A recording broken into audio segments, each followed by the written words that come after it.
Our reading today from the Old Testament, the Hebrew Scriptures, is taken from the wonderful book of 1 Samuel, chapter 1 and verses 4 through 20. I would invite you to read this, or to listen to this rather long reading for its humor, because it's got some humor in it. And also listen for the ways that everybody is kind of judging. Everybody's kind of deciding what a human life is worth. So listen for humor and for judging in this reading from 1 Samuel chapter 1 and verse 4. On the day when Elkanah sacrificed, he would give portions to his wife Peninnah and to all her sons and daughters, but to Hannah, his other wife, he gave a double portion because he loved her, though the Lord had closed her womb. That's to say, she could not have children. Her rival used to provoke her severely to irritate her because the Lord had closed her womb. So it went on year by year. As often as she went up to the house of the Lord, Peninnah used to provoke her. Therefore Hannah wept and would not eat. Her husband Elkanah said to her, "Hannah, why do you weep? Why do you not eat? Why is your heart sad? Am I not worth more to you than 10 sons?" After they had eaten and drunk at Shiloh, Hannah rose and presented herself before the Lord.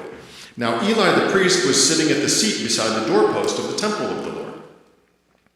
She was deeply distressed and prayed to the Lord and wept bitterly.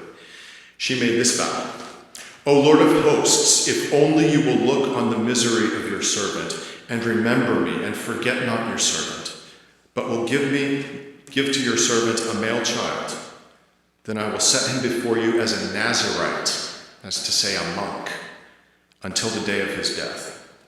He shall drink neither wine nor intoxicants, and no razor shall touch his head."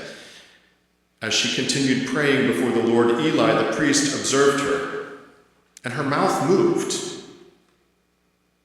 She was praying silently, only her lips moved, but her voice was not heard.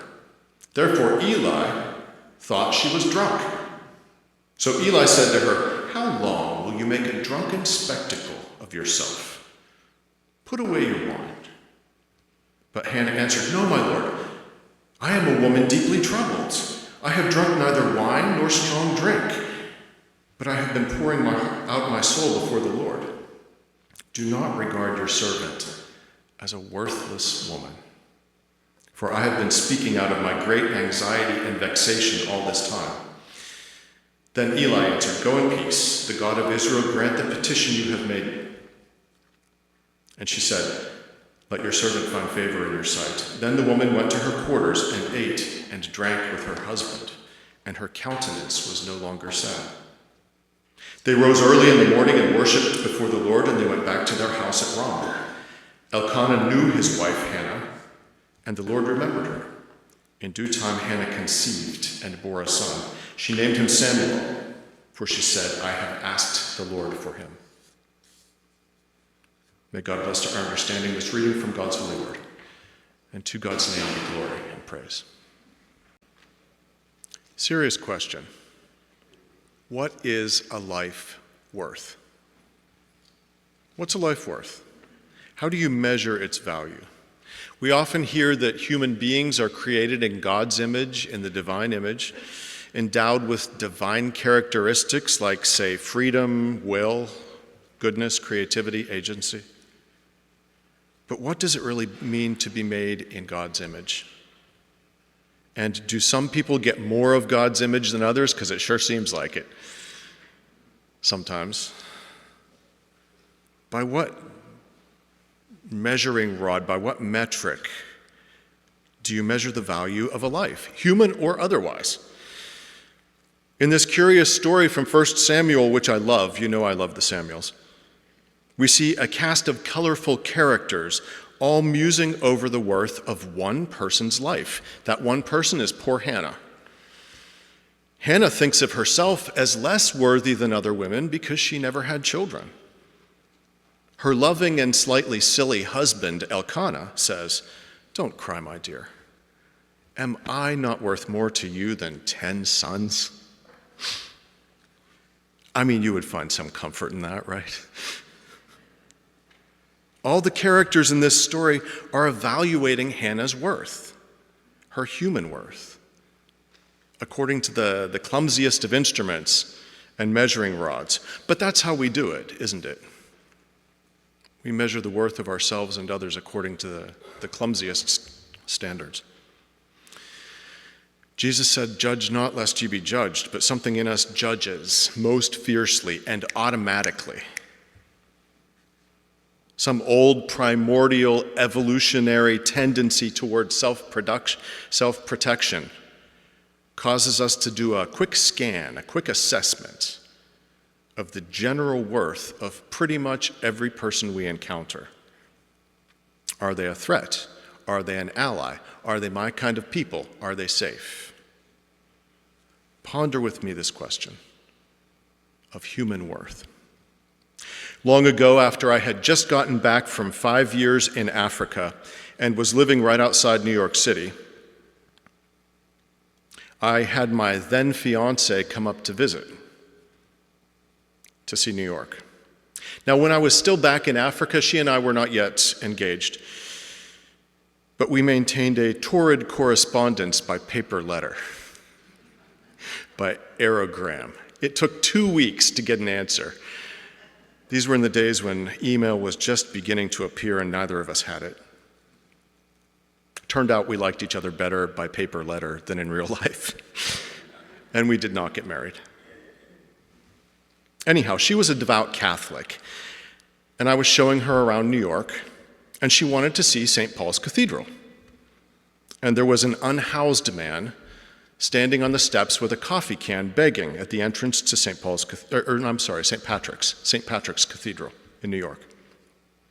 And there on the steps of St. Patrick's, there was a homeless man with a coffee can begging.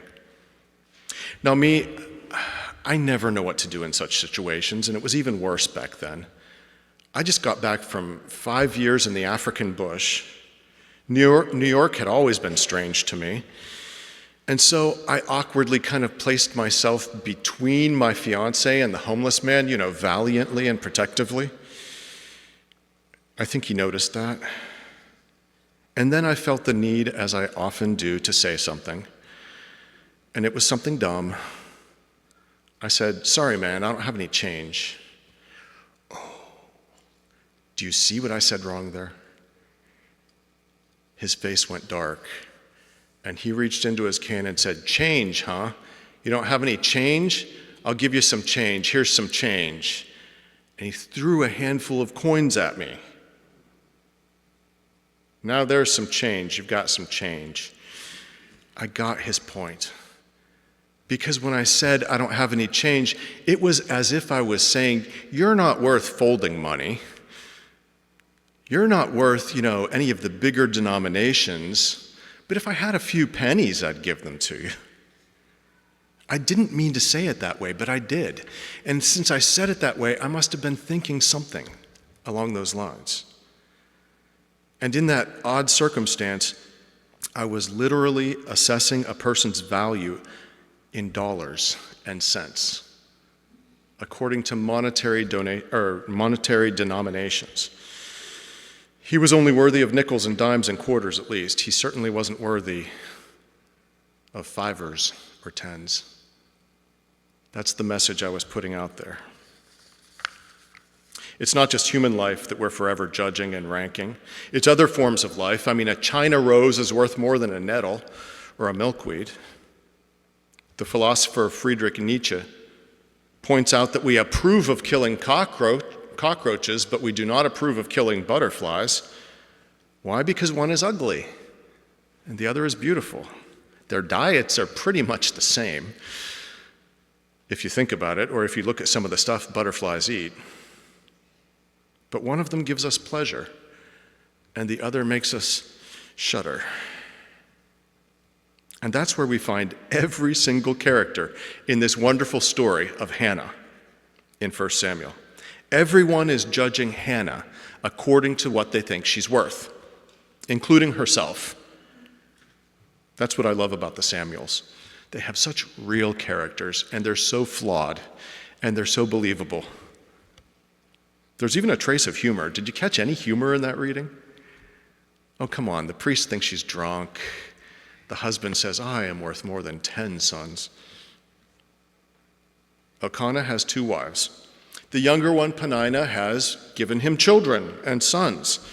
And so she deems the older wife, Hannah, inferior because Hannah has no children. For her, for Peninnah, a woman without children is a woman who has not fulfilled her purpose in life. You're supposed to give your husband sons. Elkanah is far more generous. Elkanah, the husband, says, I love her anyway. He loves Hannah despite the fact that she cannot have children. For he says, don't cry, my dear. Am I not worth more to you than 10 sons? For him, Hannah's worth is greater than what she produces for him, and he clearly does not struggle with any self-esteem issues. The priest Eli sees Hannah and assumes she's drunk. This woman is here in the temple drunk, praying desperately and passionately. Who prays like that? He's judging Hannah's worth too. But what really breaks your heart for poor Hannah is what she says to the priest in her own defense. He tells her, stop drinking, woman. And she says, please, don't think of me as a worthless woman. Where did that come from? Who called her a worthless woman? Maybe the other wife did. We don't know. The priest didn't call her a worthless woman. I think maybe she's projecting onto the priest what she thinks everybody thinks when they see her. I think she sees herself as a worthless woman, and she thinks everybody else sees her worthlessness when they look at her. She feels like a failure. She hasn't done her duty in life, and so she begs God for a male child and says that if she gets a male child, she's going to make of that child a monk, a Nazarite, to be raised in the temple. And here she is attributing greater value to male children than to female. But her prayer is answered and the prophet Samuel is born. But consider all these people making themselves and each other miserable over these weird standards of who matters and who doesn't, and what makes you matter and what makes you not matter. Her bumbling husband, Elkanah, is the only one who just loves Hannah for who she is, even if he estimates his own worth at, 10 sons. And poor Hannah's haunting cry, please don't think me a worthless woman. I couldn't stand it if others believed that about me too. Oh, Hannah. Poor Hannah. I am sorry for what we've done to you, my dear. I'm sorry society told you that you had to prove your worth by making babies. I'm sorry you believed them and judged yourself inferior and a failure. I'm sorry your fellow wife tormented you about it when she should have been the first one to comfort you. She was probably jealous of how much Elkanah loved her. I'm sorry your father didn't tell you you don't have to prove anything to anyone. You're precious and loved and sacred just as you are. No babies, nothing. No husband, it doesn't matter. You are who you are. That is the worth that is in you. It's not anything you produce, certainly not for the egos of men. How many Hannahs are living among us and within us, doubting their own worth, holding a broken social standard of what matters and who matters up to themselves and finding themselves wanting? And they're not all women, but many of them are. Many of them are children. Many of them are grown men. Many of them are adults of other genders. We measure ourselves according to some unfair standard that we believe to be true. We heard it somewhere. We were indoctrinated with it, young. We were surrounded by its influence. A woman has to be beautiful, a homemaker, a cook. A man has to be strong and unemotional, a good provider. A person, an adult, is supposed to be married with children and a mortgage and a career. Wouldn't we be a whole lot happier if we just accepted ourselves and let other people do the same? As John says, "Beloved, let us love one another, for love is from God. And everyone who loves is born of God and knows God, for God is love." Love is God. Our love is God's life living in us and through us. And therein we find our self-worth. Therein lies our worth, in our capacity to love, our capacity for creativity, for compassion, for language, for laughter, for friendship, for community. Are these things not the divine spark in each and every human being, and to some degree, maybe even in animals? When I look at an unhoused man on the steps of a church in New York, I don't know his story.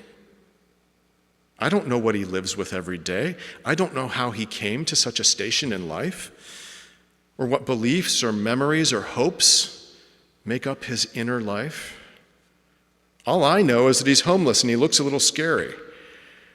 And I'd give him some quarters if I had them, just like a parking meter. Like all the characters in Hannah's story, we are forever placing greater or lesser values on our fellow creatures, who, like us, are created by God and loved by God, and in God's image, with a capacity for love and all good things. But that's the hard part. There are some people I don't want to love. There's a lot of people I don't want to love. There are some people who I can hardly believe have a shred of God's image in them. And it's hard to love those people. It's hard to believe that God created them in God's image.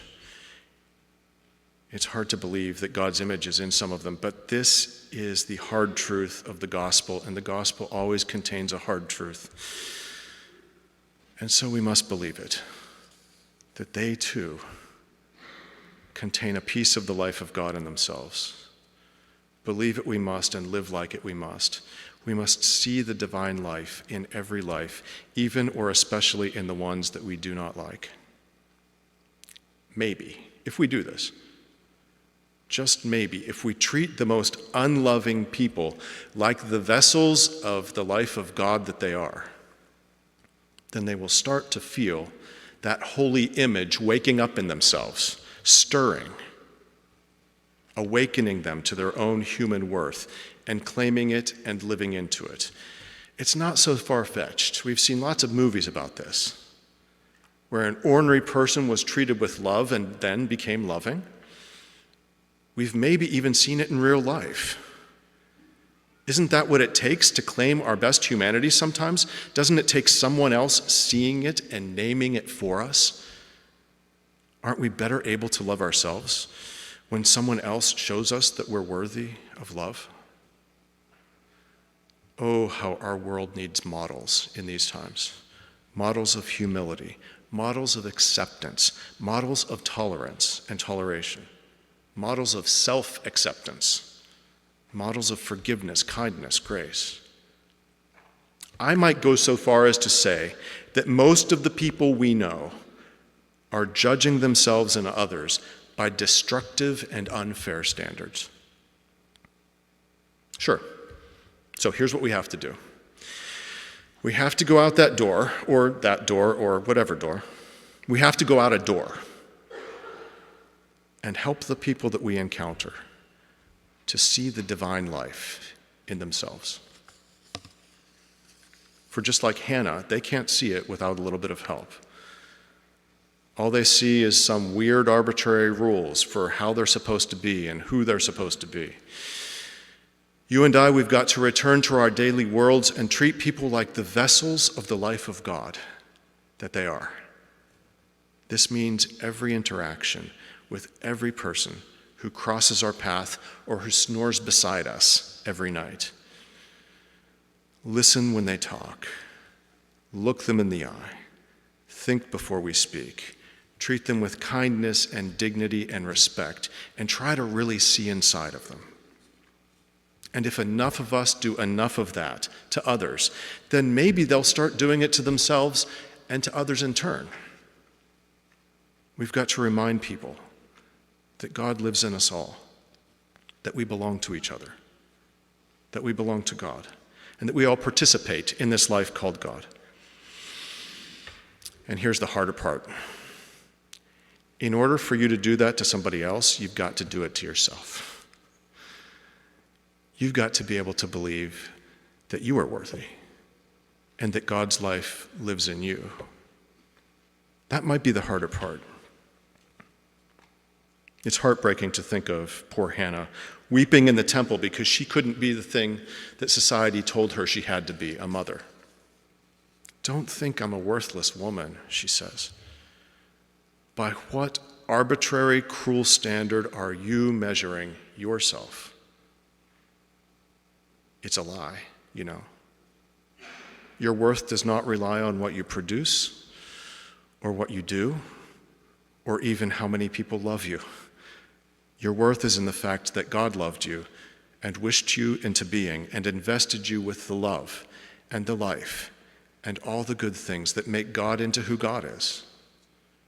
Sure, we all get different recipes of all that stuff, different equations, different chemical makeups, and we all hold it in different ways. But they're in you. The divine life is in you and in everyone you meet. You are worth more than 10 sons. Amen.